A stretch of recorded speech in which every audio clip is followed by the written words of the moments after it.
Shalom, selamat malam, salam sejahtera bagi kita semua dalam Yesus Kristus Tuhan kita. Bersyukur bisa dapat kembali kita bersama-sama menikmati kasih dan kemurahan Tuhan lewat ibadah pada pertengahan minggu malam hari ini. Sebelum kita membaca firman Tuhan, kita berdoa terlebih dahulu. Kami bersyukur ya Bapa Surgawi, Engkau sangat baik dan sangat mengasihi kami. Dan pada saat malam hari ini kami dipersekutukan kembali dalam kebenaran firman-Mu ya Tuhan. Mari urapi kami semua, supaya kami beroleh kekuatan dari firman Tuhan, beroleh penghiburan dari Roh Kudus melalui firman Tuhan, agar kami tetap kuat dalam iman, pengharapan, dan kasih kami kepada Yesus Kristus di hari-hari terakhir ini. Dalam Kristus kami mohonkan pengurapan Roh Kudus lewat pemberitaan firman-Mu. Haleluya, dalam Kristus kami berdoa. Amin. Bapak Ibu sudah dikasih oleh Tuhan, kita akan membaca satu ayat yang sudah tidak asing lagi di dalam Injil Matius pasal 6 ayat 33. Kiranya ini boleh menjawab setiap persoalan kita di hari-hari belakangan ini. Matius 6 ayat 33, tetapi carilah dahulu kerajaan Allah dan kebenarannya, maka semuanya itu akan ditambahkan kepadamu. Bapak Ibu sudah dikasih oleh Tuhan, pada malam hari ini kita rindu ada jawaban di dalam kekhawatiran, kecemasan kehidupan kita. Hal kekhawatiran adalah hal yang sering kita jumpai dalam kehidupan di keseharian kita. Di muka bumi ini tidak ada orang yang tidak khawatir. Namun pesan firman Tuhan selalu mengingatkan orang percaya untuk tidak khawatir. Jangan khawatir. Tidak perlu khawatir sebetulnya saudaraku. Karena Yesus yang kita sembah, Yesus yang berani menjamin kehidupan kita. Nah, ketika kita khawatir, firman Tuhan itu memberikan, menawarkan jalan keluar, jawaban, solusi bagi setiap kita. Nah, bagaimana untuk kita bisa dapat mengaplikasikan apa yang kita baca pada malam hari ini, apa yang kita coba renungkan malam hari ini mengenai jawaban di dalam kekhawatiran kehidupan kita. Yang pertama kita akan melihat di sana ada kata carilah, carilah. Di sini mengisyaratkan kepada kita Bapak Ibu Saudara dikasih oleh Tuhan, bagaimana kehidupan orang percaya seharusnya mendahulukan perkara-perkara Tuhan. Kata carilah dahulu kerajaan Allah dan kebenarannya, yang kemudian berefek pada semua itu akan ditambahkan kepada orang percaya atau kepadamu, kepada saya dan saudara, adalah sebuah tawaran. Mau atau tidak kita mendahulukan perkara-perkara Tuhan dalam kehidupan kita. Kita manusia yang normal, kita manusia yang punya sederet kebutuhan yang harus dipenuhi sebagai bentuk tanggung jawab sebagai manusia yang normal. Namun Alkitab kita menawarkan, ketika kita sebagai orang yang sempurna diciptakan Tuhan dengan keadaan yang normal, manakala begitu banyak desakan-desakan kebutuhan, otomatis rasa khawatir akan bersamaan muncul dalam situasi itu. Namun Alkitab kita memberikan jawaban, memberikan tawaran bahwa carilah dahulu mencari perkara-perkara Tuhan, mendahulukan perkara-perkara rohani. Tentu ini tentang keselamatan yang sudah dirintis Kristus. Hal-hal rohani yang dimaksud adalah jangan sampai ketika kekhawatiran itu datang menghantui, hal-hal yang rohani itu menjadi hilang, yaitu keselamatan di dalam Kristus yang dikerjakan lewat penebusan. Bagaimana kita mengutamakan keselamatan dalam Yesus Kristus menjadi hal yang sangat prinsip, yang sangat penting, yang tidak bisa ditawar-tawar lagi. Mau gak kita mengutamakan Tuhan? Mau gak kita mendahulukan perkara-perkara Tuhan? Supaya apa yang mendesak itu akan ditambahkan Tuhan, akan dicukupkan Tuhan, bahkan dilimpahkan oleh Tuhan. Ini menjadi pelajaran penting bagaimana sikap kita dalam memperlakukan karya keselamatan Kristus yang disediakan Kristus bagi kita, yang terus disediakan Kristus sepanjang kita menjadi percaya, berupa bentuk pemeliharaan di dalam keselamatan, selain jaminan hidup kekal dalam surga sepanjang kita menjadi percaya. Maka betapa pentingnya menjaga kepercayaan, menjaga iman yang sudah diberikan Kristus. Betapa pentingnya mengerjakan keselamatan dengan takut dan gentar. Ini kan persoalan iman. Supaya manakala Yesus datang, tiba-tiba kita didapati memang sedang beriman, percaya. Walaupun begitu banyak tawaran untuk khawatir dengan sederet kebutuhan. tekanan, tidak akan mengubah status keimanan kita, tidak akan merubah konsep berpikir rohani kita tentang kerajaan Allah untuk memikirkan perkara di atas, walaupun yang di bumi masih harus dikerjakan, masih harus dilaksanakan sebagai bentuk konsekuensi kita sebagai orang percaya yang penuh tanggung jawab. Kita tidak kehilangan, tapi kita harus bertanggung jawab. Bapak Ibu, saudara yang dikasihi oleh Tuhan, keselamatan yang disediakan Kristus lewat iman kita, ini harus kita pertanggungjawabkan. Ya, manakala desakan-desakan kebutuhan, tuntutan-tuntutan hidup yang membuat kita menjadi khawatir, itu datang, kita harus mengutamakan Tuhan. Kita harus lebih dulu mencari perkara-perkara Kristus di mana Kristus tinggal. Itu perkara-perkara sorgawi. Walaupun kita masih harus terus bertarung dalam kehidupan ini, dalam tanggung jawab hidup kita sebagai manusia yang sudah ditebus oleh Tuhan. Ada harga memang yang harus dibayar, saudara. Ada harga yang harus kita keluarkan. Ini bahasa ya, yang digunakan bahasa berdagang, saudara. Ada harus yang dibayar. Jadi mari kita perhatikan ini. Ya, kita nggak hanya melulu mendesak Tuhan, tapi mau nggak kita mengutamakan ya perkara-perkara rohani, perkara-perkara Tuhan, sehingga kita tidak mudah dikecohkan. Bahkan kita juga tidak mudah untuk menyalahkan siapapun, termasuk Tuhan, ketika kita dalam kondisi yang mungkin tidak mengenakan menurut hati dan perasaan kita, menurut keberadaan kita.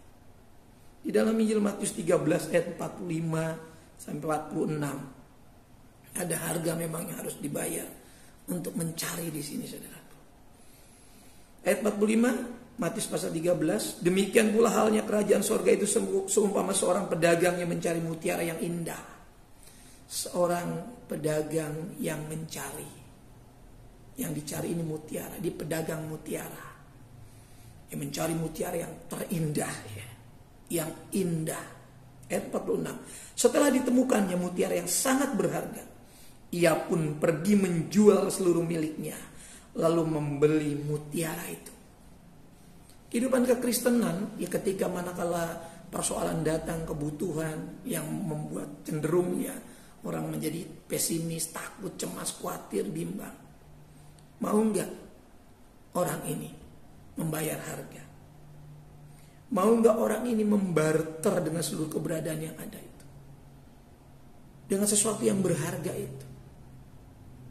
Atau sebaliknya, kita lebih memilih kehilangan sesuatu yang berharga, lebih memilih yang kurang berharga, atau cuma ya gak seberapa itu. Ini seringkali kita terjebak, ya, terjebak dalam kesadaran ini, bukan ketidaksadaran, justru dalam kesadaran seperti ini. Ya, seringkali kita sadar betul bahwa keselamatan kekal itu sangat penting, tapi kita nggak berani berbarter, kita nggak berani bertukar.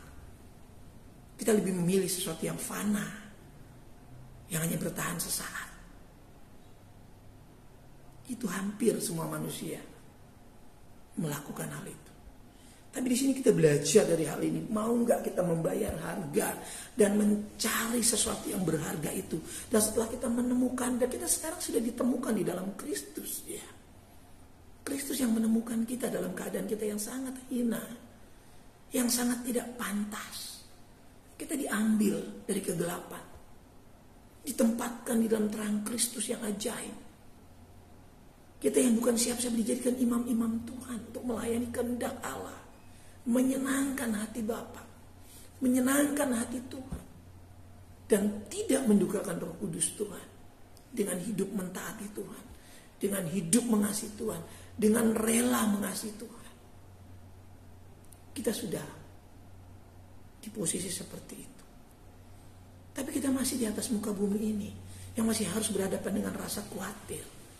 Maka berani nggak kita bertukar di sini untuk tetap berpihak pada Kristus dalam keselamatan melalui iman kita? Ini persoalan kita dalam kata carilah. Saudaraku, yang kedua, carilah dahulu kerajaan Allah dan kebenarannya, maka semuanya itu akan ditambahkan kepadamu. Kata kerajaan Allah ini bicara tentang kehadiran Kristus, Bapak Ibu Saudara. Tentang kehadiran Kristus, keberadaan Kristus di dalam keimanan kita. Kita nggak melihat Kristus, tapi dengan iman kita menyadari keberadaan Kristus, kehadiran Kristus di dalam iman percaya kita. Seorang Kristen sudah seharusnya sadar, ya, dan memahami kehadiran Kristus dalam dirinya. Tidak lagi menyepelekan keberadaan Kristus dalam keimanannya.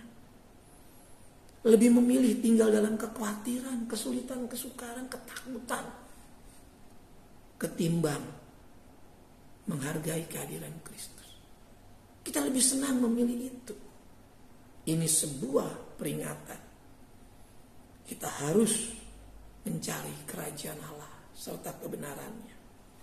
Kita harus menghargai kehadiran Kristus dan keberadaan Kristus, ya, di dalam kehidupan keimanan kita, dalam kehidupan keseharian, kehidupan sosial, kemasyarakatan kita, di mana kita ada, supaya kita sungguh-sungguh berarti dalam kehidupan ini. Bukan menjalani hidup dengan keluh kesah oleh karena banyaknya kekhawatiran, bukan menjalani hidup dengan penuh kepenatan oleh karena banyaknya tekanan. Roh Kudus diberikan supaya kita hidup damai dengan Tuhan, hidup damai sejahtera dalam diri kita, sehingga kita mengerjakan tanggung jawab hidup sebagai bagian dari masyarakat, sebagai bagian dari warga gereja, sebagai bagian dari keluarga dengan penuh sukacita setiap hari, bukan dengan penuh keluh kesah. Mari kita harus bersikap, mengambil sikap, menghargai kehadiran Kristus, menghormati kehadiran Kristus yang disebut dengan mencari kerajaan Allah. Kerajaan Allah sudah datang 2000 tahun yang lalu ketika Yesus ada. Bahkan Nabi Yesaya juga sudah menubuatkan tentang kerajaan Allah. Ibu saudara dikasih oleh Tuhan, kita akan melihat kitab Mazmur, ya, Mazmur. Bagaimana pemazmur juga memberikan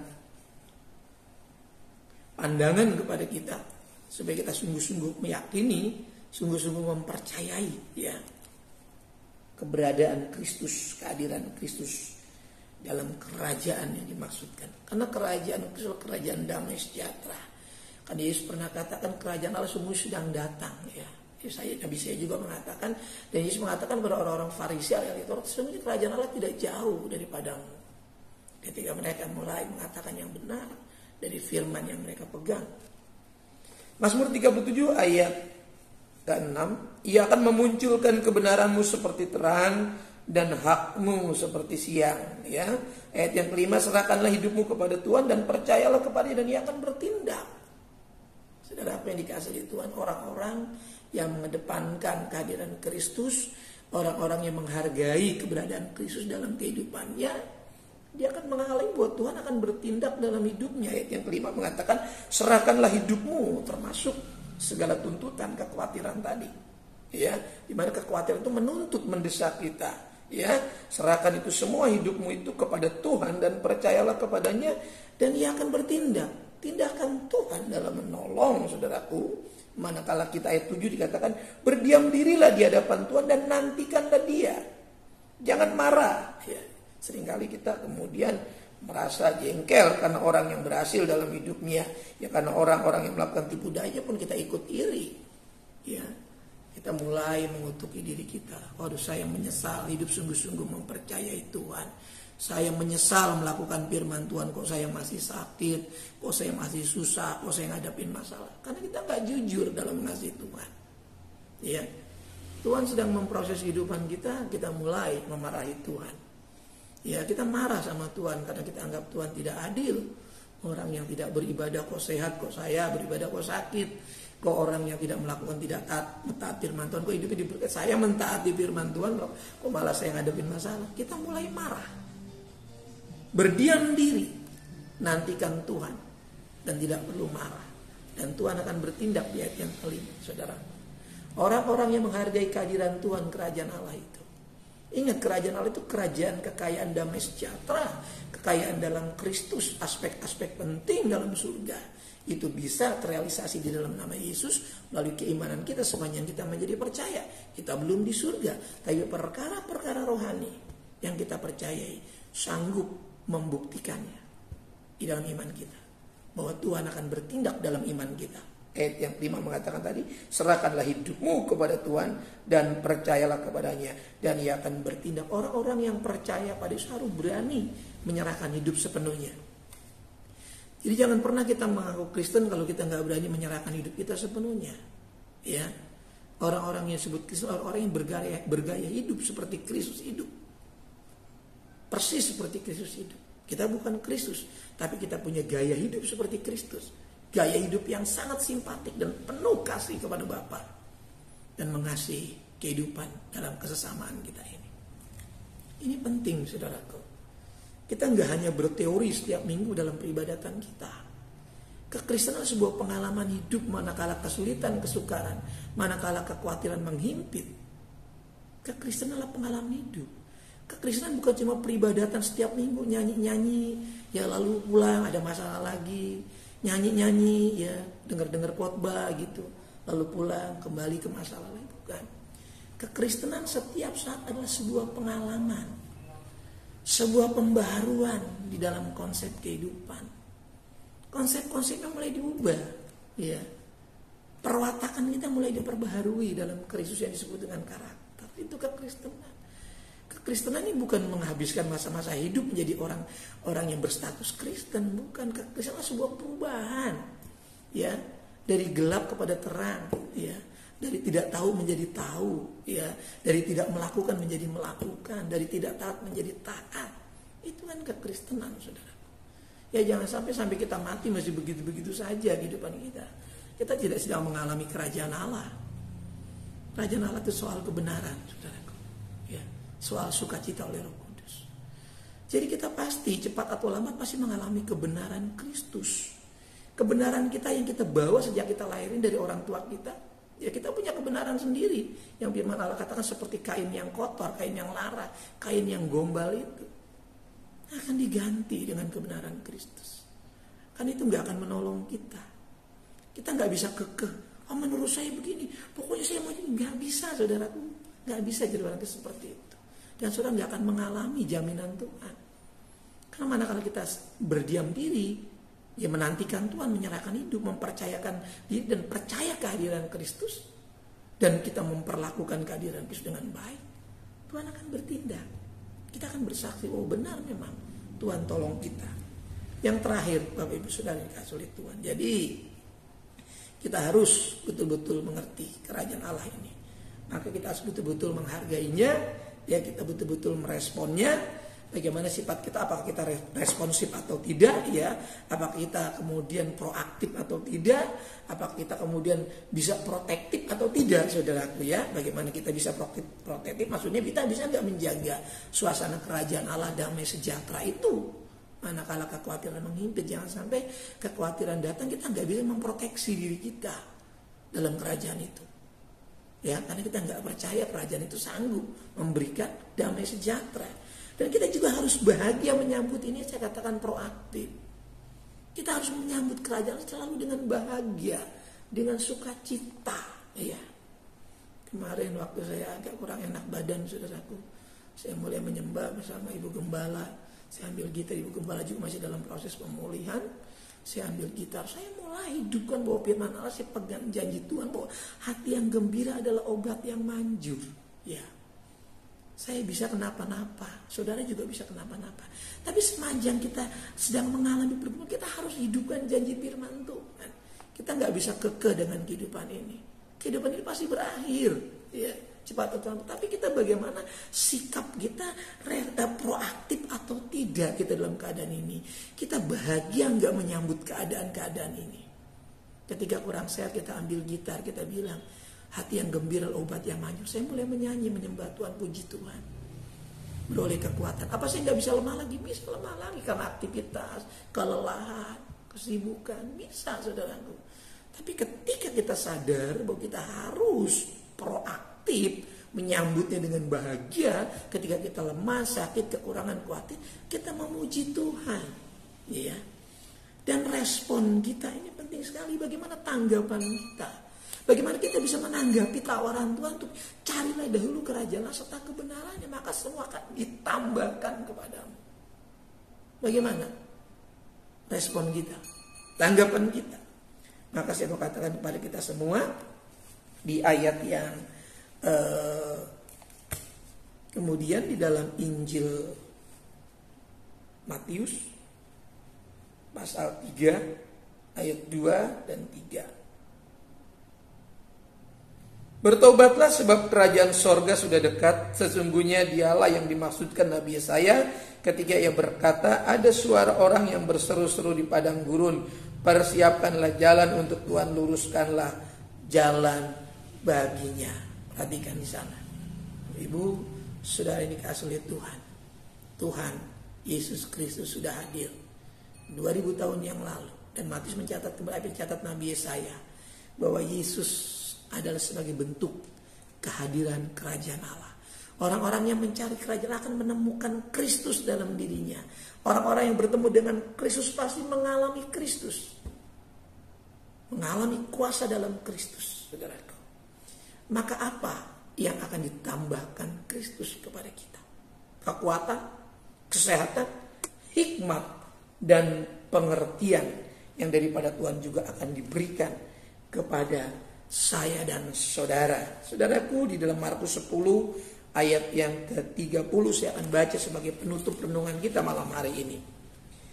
Itu upah mengikut Yesus di dalam Markus 10 ayat 30. Orang itu sekarang pada masa ini juga akan menerima kembali 100 kali lipat rumah, saudara laki-laki, saudara perempuan, ibu, anak dan ladang, sekalipun disertai berbagai penganiayaan, dan pada zaman yang akan datang ia akan menerima hidup yang kekal. Saudara. Jadi kalau saudara sudah berada dalam Kristus mengikuti, ada upah. Bukan cuma dijamin masuk surga, walaupun hidup mungkin masih bisa sakit, saya katakan. Ya. Jadi saya harus luruskan pengajaran ini. Ya kalau dia mendengar ikut Yesus nggak pernah sakit, bebas sakit, nggak ada, saudara. Nanti saudara akan kecewa menolak Tuhan. Jadi kalau saudara sakit, Tuhan siapkan kesembuhan, itu benar. Ya, nanti kalau saudara nggak ikut Yesus, nggak sakit, nggak miskin, sekali waktu saudara kekurangan. Ya, tapi rasa saudara akan berbeda. Waktu saudara kurang, saudara nggak akan pesimis, saudara nggak akan minder, saudara akan yakin bahwa ini proses Tuhan. Nggak selamanya orang benar ditinggalkan Tuhan, itu kebenaran. Maka kita harus belajar firman Tuhan secara menyeluruh, saudaraku. Ya, jangan dengar apa yang diajarkan orang lain yang akan menyesatkan pikiran kita. Kehidupan Kristen itu nggak simpel. Ya, berjalan bersama Tuhan itu banyak persoalan memang. Yesus sudah ngomong. Ya, walaupun disertai dengan penganiayaan ini, tapi dia akan menerima. Ya, ladang ini bukan di surga, saudara. Ladang itu di bumi. Ya. Dia akan punya banyak saudara. Mungkin waktu saudara percaya sudah dikucilkan, diusir dari keluarga, saudara akan punya saudara seiman, keluarga seiman lebih banyak. Saudara akan punya orang tua rohani lebih banyak, saudara. Orang tua jasmani mungkin cuma satu. Ini bahasa Alkitab, saudara. Buat Tuhan sanggup menjamin. Dan saya lihat banyak orang tua akhirnya dipulihkan hubungannya setelah mengalami proses yang panjang. Yang tadinya ditolak ketika mengikuti Yesus, ya, ditolak dari keluarga, tidak diberikan warisan. Banyak cerita seperti itu. Tapi pada akhirnya waktu akan membuktikan, saudara. Tapi bukan itu persoalan kita sebetulnya. Persoalan kita, mau gak kita merespon? Mau gak kita proaktif? Mau gak kita memproteksi iman kita? Supaya manakala kekhawatiran datang, kita menemukan jawaban. Carilah dahulu kerajaan Allah serta kebenarannya. Maka semua akan ditambahkan kepadamu. Jaminan Tuhan itu sempurna. Kita tunduk kepala. Yang bersyukur buat malam hari ini, buat firman kehidupan yang sudah memotivasi kami kembali. Biarlah berkat Tuhan turun atas setiap kami yang mendengar malam hari ini. Tumbuh iman, pengharapan dan kasih yang diperbarui senantiasa. Memberkati setiap jemaat Tuhan yang join malam hari ini. Memberkati kesehatan yang masih dalam proses penyembuhan, pemulihan, yang masih dalam pergumulan, dalam keadaan sakit. Di dalam nama Yesus yang kau percaya firman sanggup menolong, membangkitkan iman dan menyembuhkan. Disembuhkan segala sakit penyakitmu dan dipulihkan keadaanmu. Tuhan tolong orang-orang tua kami para lansia, berikan kekuatan para janda, single parent, mereka yang berjuang sendiri tanpa suami, tanpa sehatkan, berkati, pulihkan, dan cukupkan setiap rumah tangga. Tuhan berkati para suami istri, berikan kerukunan, keharmonisan, sampai lanjut usia kami tetap mempermuliakan Tuhan, jadi contoh teladan bagi anak-anak kami sebagai buah nikah. Berkati anak-anak kami dari yang terkecil sampai yang dewasa, berikan pertumbuhan nutrisi yang cukup, pertumbuhan yang wajar dalam usia pendidikan, di masa usia pendidikan awal ini Tuhan, masa pendidikan yang dini ini Tuhan, berikan pengajaran yang mantap melalui firman Tuhan, sehingga anak-anak kami boleh bertumbuh dalam pengenalan Tuhan. Kanak-kanak, remaja, pemuda, Tuhan pimpin dan berkati. Yang pendidikan dari dasar sampai perguruan tinggi Tuhan berkati. Lepas pendidikan mereka boleh bekerja, yang membutuhkan pekerjaan berikan pekerjaan pada saat ini Tuhan. Yang sudah bekerja Tuhan jaga posisi jabatan mereka. Yang berdagang, berbisnis online, yang baru mulai berusaha membutuhkan permodalan, perizinan, Tuhan campur tangan, buka jalan, Tuhan perluas usaha mereka, dan Tuhan dipermuliakan. Program-program rumah tangga anak-anakmu dalam program perjodohan, anak-anak kami juga kami serahkan dalam tangan Tuhan. Jalan pernikahan mereka juga kami serahkan dalam tangan Tuhan. Cukupkan kebutuhan mereka, jauhkan dari perselisihan, sehingga mereka boleh membangun rumah tangga dengan baik dan berikan keharmonisan setiap rumah tangga. Cukupkan kebutuhan ekonomi, keuangan, kebendaan, dan mudahkan rezeki setiap jemaat Tuhan. Mari Tuhan menyertai program gereja untuk rencana perbaikan fisik gedung gereja. Tuhan berkati jemaat-jemaat boleh berantusias, boleh bersimpati untuk rumah Tuhan. Kami sama-sama menikmati kemurahan Tuhan, dan kami boleh berbagi bagi pekerjaan Tuhan. Tuhan Yesus dipermuliakan. Kami percaya Tuhan menyiapkan berkat bagi kami, orang-orang yang peduli dan mengasihi akan pekerjaan Tuhan. Tuhan tidak akan tinggal diam. Tuhan akan membela umat-umatnya. Terpujilah nama-Mu ya Tuhan. Gereja di mana kami tumbuh dan berkembang, organisasi yang ada Tuhan memberkati. Pemerintah, bangsa, dan negeri kami juga Tuhan menolong, memberkati. Terima kasih Tuhan, jadikan negara kami negara yang adil, makmur, cukup sandang pangan, keamanan di mana-mana, dan Injil Tuhan bebas diberitakan. Nama Tuhan Yesus dipermuliakan. Persembahan-persembahan yang kami kumpulkan di rumah tangga kami masing-masing senantiasa untuk guna membantu pekerjaan Tuhan, karena Tuhan berkati. Kasih Tuhan, dan anak-anak-Mu, jemaat-jemaat yang belum kembali dari pergian dari pekerjaan, tibakan di rumah dengan selamat. Malam hari ini kami akan lewati, bangunkan besok pagi dengan tubuh yang sehat, dengan umur yang diperpanjang, dengan berkat-berkat yang sudah diperbarui. Terpujilah Engkau Tuhan kekal hingga sampai selama-lamanya.